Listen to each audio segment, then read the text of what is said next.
We have a lot of topics to cover. We will try to leave time to review questions at the end. Please submit your questions using the chat function, not through the Q&A function. Please also mute your mic to allow the best experience for everyone. Lastly, we will be sending out the recording of the session and the submitted questions to everyone for reference. We have several people on the call today helping to present, including Elizabeth Cather, Director of Student Health, Safety, and Student Affairs, myself, Julia Corey, Site Specialist, and Christine Weiler, Site Specialist.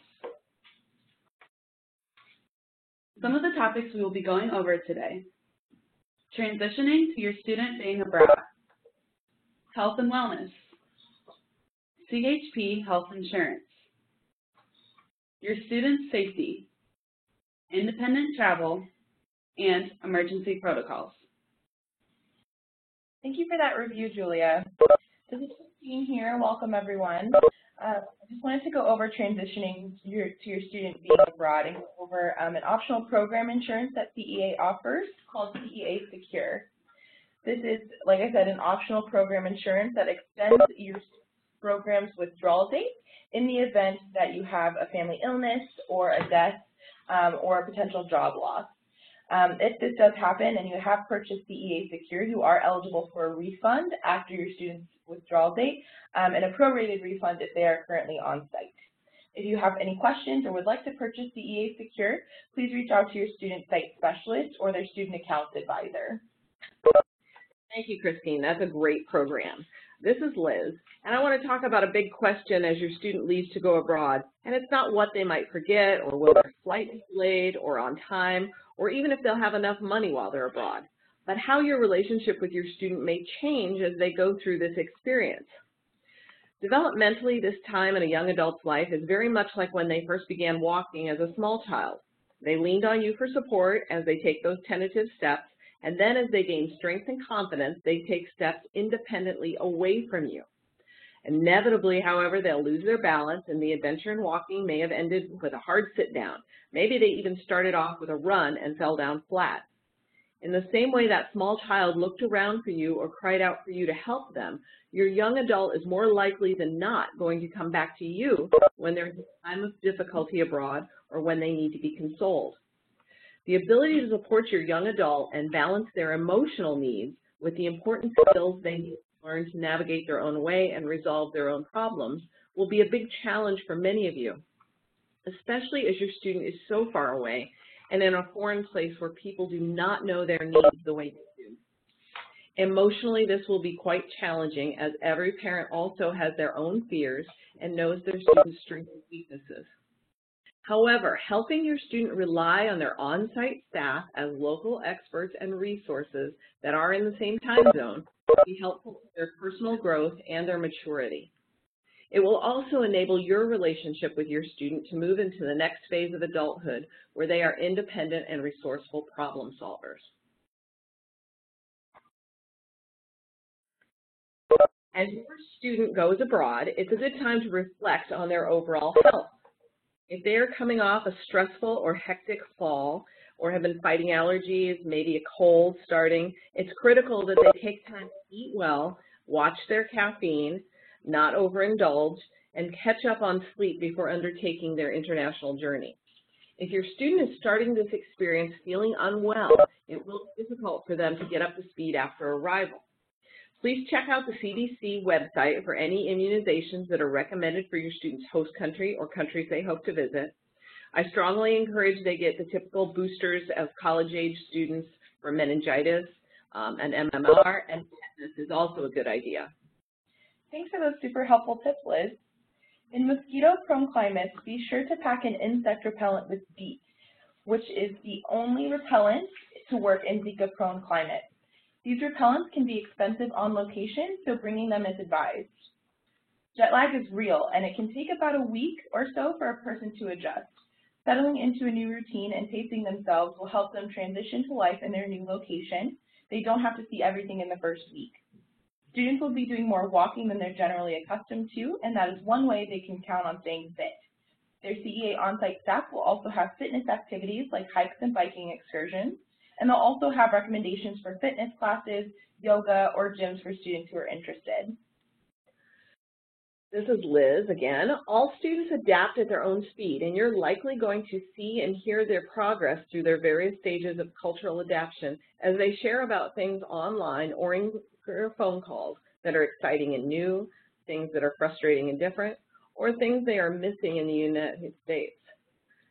Or even already they're making plans to return to their host country and city or to travel more. Your positive reinforcement of all of these aspects of their experience, as unexpected as they may be, will help them understand it's all very important and they're making memories of a lifetime during this experience. There is also a great resource for cultural adaptation on your Students My CEA account. After your student arrives, encourage them to talk with the CEA staff at their study location to help understand their feelings and feel supported. These professionals have experience supporting students and understand the challenges of the transition to being abroad. The on-site CEA staff have experience supporting students, and they are the best person for your student to connect with if they're not feeling well. Now to talk a little bit about health insurance. All students studying with CEA have health insurance through consolidated health plans during their program dates. Students are not covered outside of their study program dates, so if they arrive before their program start date or stay to travel after their program ends, they will not have health insurance coverage through CEA. I strongly advise finding a short-term health plan, which is easy to find online for those times. Again, your student is only covered by CHP during the dates of their CEA study program. Thanks, Christine. For anyone who has questions or would like to review the Consolidated Health Plans brochure, please reach out to your student site specialist. The plan is a reimbursement style plan where students pay upfront for their visit to a doctor or a clinic and then file a claim to get their money back. Upfront costs are fairly reasonable abroad due to socialized medicine systems, usually 60 to 80 euros for a doctor's visit, less for a nurse practitioner or clinic, and more for a specialist. CEA staff on site can help students make appointments and answer questions about completing the claims forms, but HIPAA rules prevent CEA from submitting those claim forms directly or intervening with a claim that is denied. Reimbursements can take up to 6 weeks and are sent to the student's home address. So be sure your student has their CHP insurance card with them so they will have the number to file their claims on site. But unlike in the U.S., they do not need to show that insurance card for appointments or to receive service. They're paying out of pocket and guaranteed service in the socialized system. Pre-existing conditions are not covered, so if your student is currently receiving treatment or therapy, they will need to pay out of pocket to continue care without reimbursement. However, any reoccurrence of a condition that is stable, for example, an asthma attack when the asthma is well controlled, an anxiety attack when a student has had stable emotions, a flare-up of Crohn's which has been stable, those conditions would be covered by CHP. Students need to bring all the medication they will require, and we can assist with letters to help secure prescriptions for the duration of a program. Reach out to your site specialist if you need that letter to obtain more than a 30-day supply. If a medication is lost or forgotten, staff on site can assist students with securing replacements. However, brand names and country laws are different, so not all medications may be available, which is why we recommend bringing all the medication your student may need with them. Because they are paying up front for services, which could include maybe x-rays or lab work in some cases, be sure your student has funds set aside for any health care needs they may have. A designated credit card is a good idea, a credit card just to be used for health emergencies. Students often put off going to a doctor if they think the out-of-pocket costs would hinder their other activities, like going out or traveling independently. Also, filing any claims promptly, all the documentation and receipts will help monies be reimbursed within that 6-week time frame so that it can be deposited back into your student's account. Again, checks are sent to the student's home address. In the event of a health emergency, CHP insurance partners with Generali Global to coordinate care for your student and to cover hospital admission costs and care. If your student needs to return home for care, evacuation benefits are also provided. It is very important your student log in and open their Generali account when they print their CHP card. This can be done on their MyCEA account and will be available to them about 1 to 2 weeks prior to departure. Please ask to share their login information with you as well. This resource also acts like an international AAA for students and can provide other assistance as they travel independently with finding hotels, translation services, and updates on local issues like strikes and demonstrations.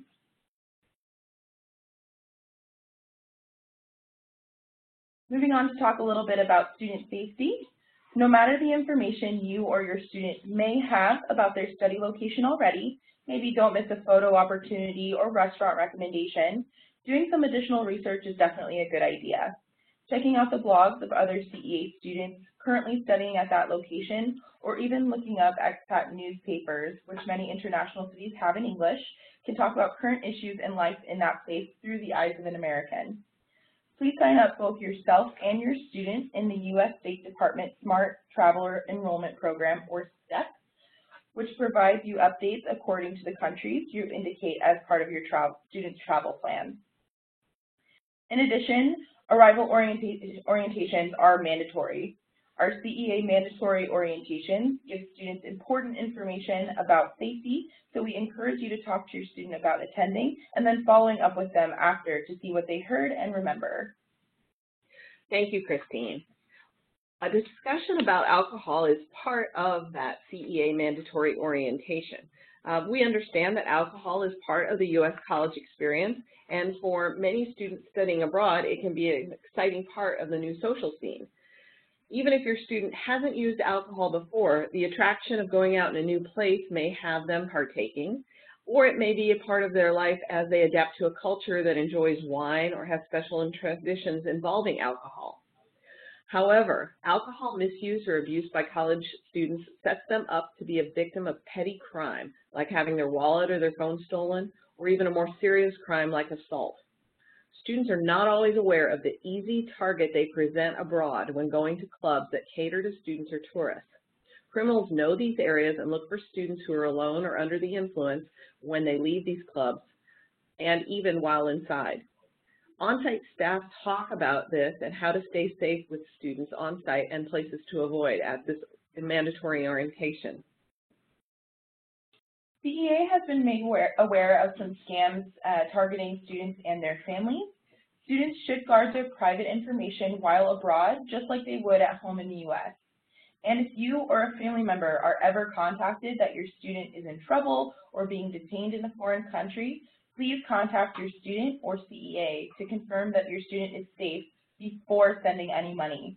We were made aware of a grandmother who was targeted after her grandson's Facebook and email was hacked, and the scammers found family information and his travel plans.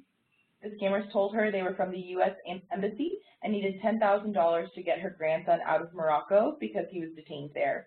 While this is not common, we want you to be aware and prepared if you are contacted in such a way. Thank you so much for that information, Christine. That's very important. As well, if your student ever shares that they have been a victim of any crime, whether it's having their phone stolen or being harassed, they should immediately contact their CEA staff so they can receive support and assistance to file a police report.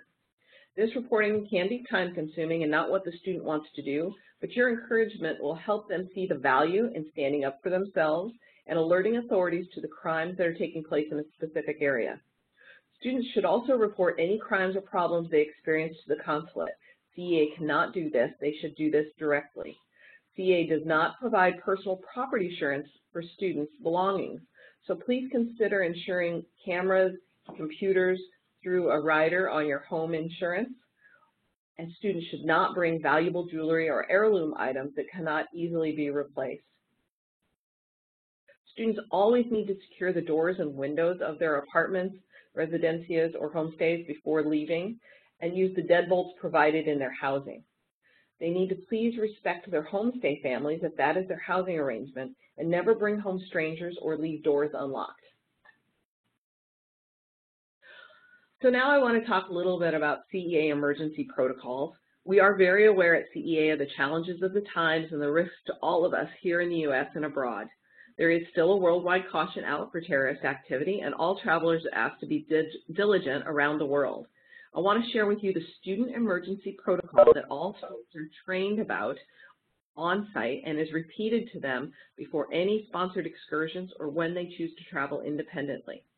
In the event of an emergency, our students are told to get to a safe place if their location is threatened, or stay where they are, often called sheltering in place.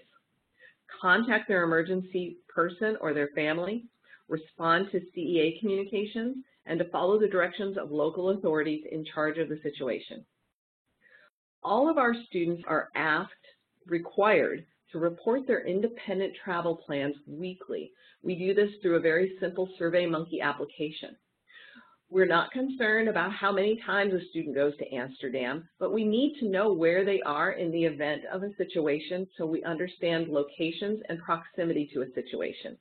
Please encourage your student to share their travel plans weekly with CEA and also with you.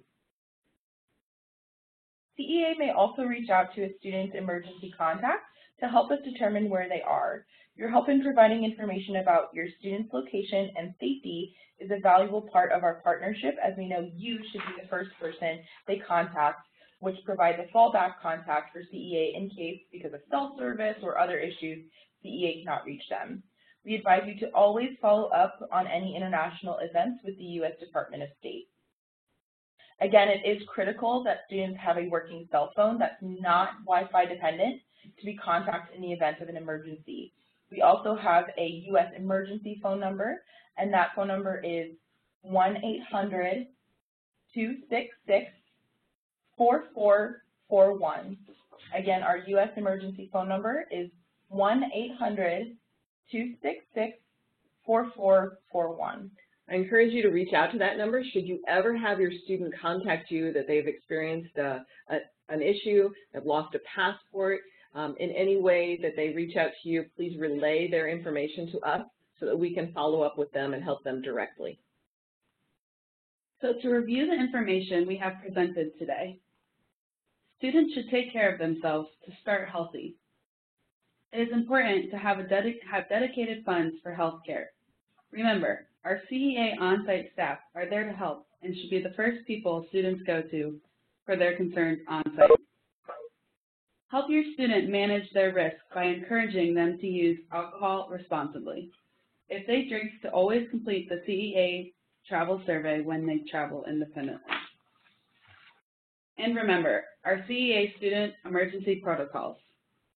Stay where you are or get to a safe place if your location is threatened.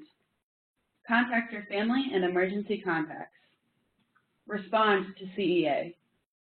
Follow the directions of local authorities. Thank you so much for joining us today. Now please take the time to ask your questions in the chat function. We will answer as many of them as we can. The rest will be answered and sent out with the recording after the webinar.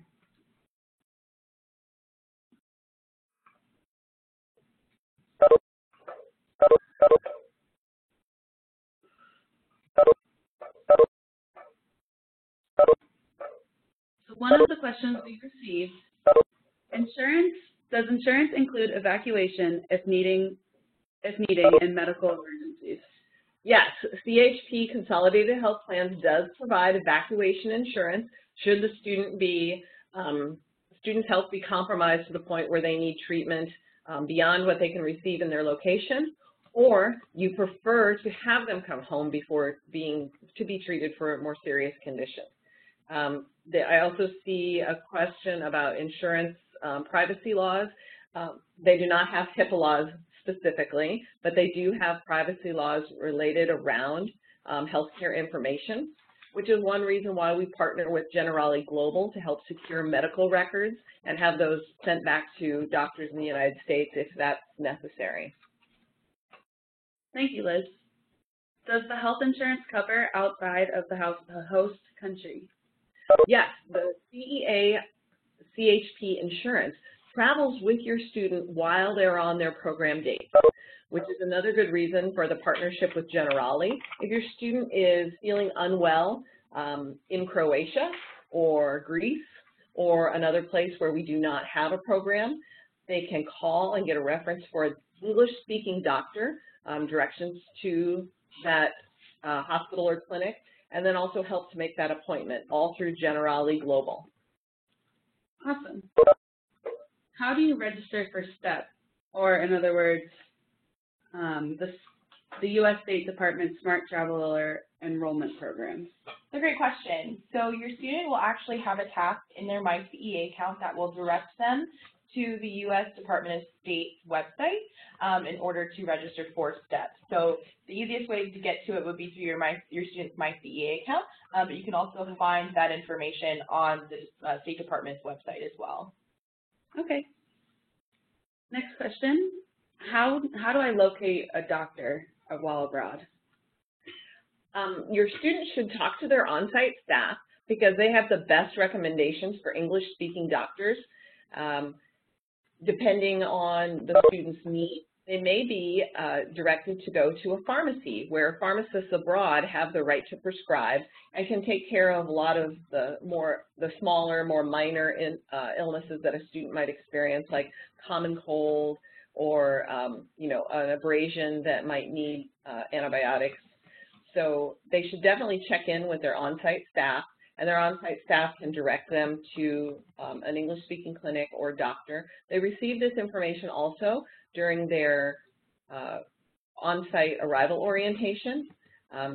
If you are requiring, or your student requires, a doctor's name and an appointment previous to their arrival, if you contact your site specialist, we'll be able to get the name of a doctor a student can contact immediately and confidentially on their arrival.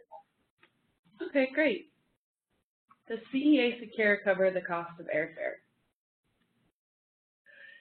When your student is evacuated or brought home under the CEA Secure policy, it does not cover airfare. However, CHP does have an airfare benefit in the event of an evacuation for trip interruption.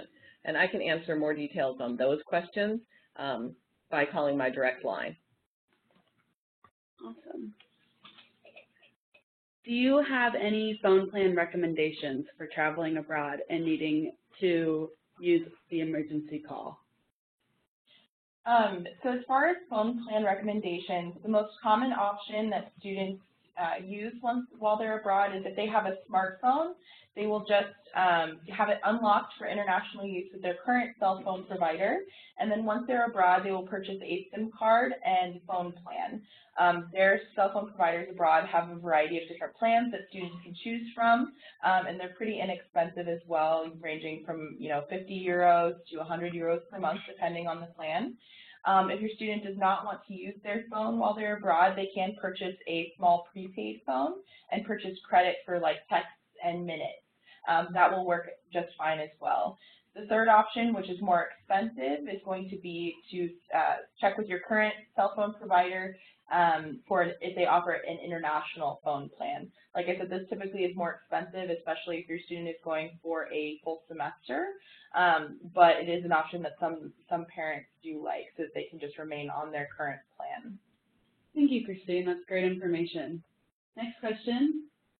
Regarding the medical insurance, will it cover any injury from a sports activity, for example, like a ski vacation during spring break?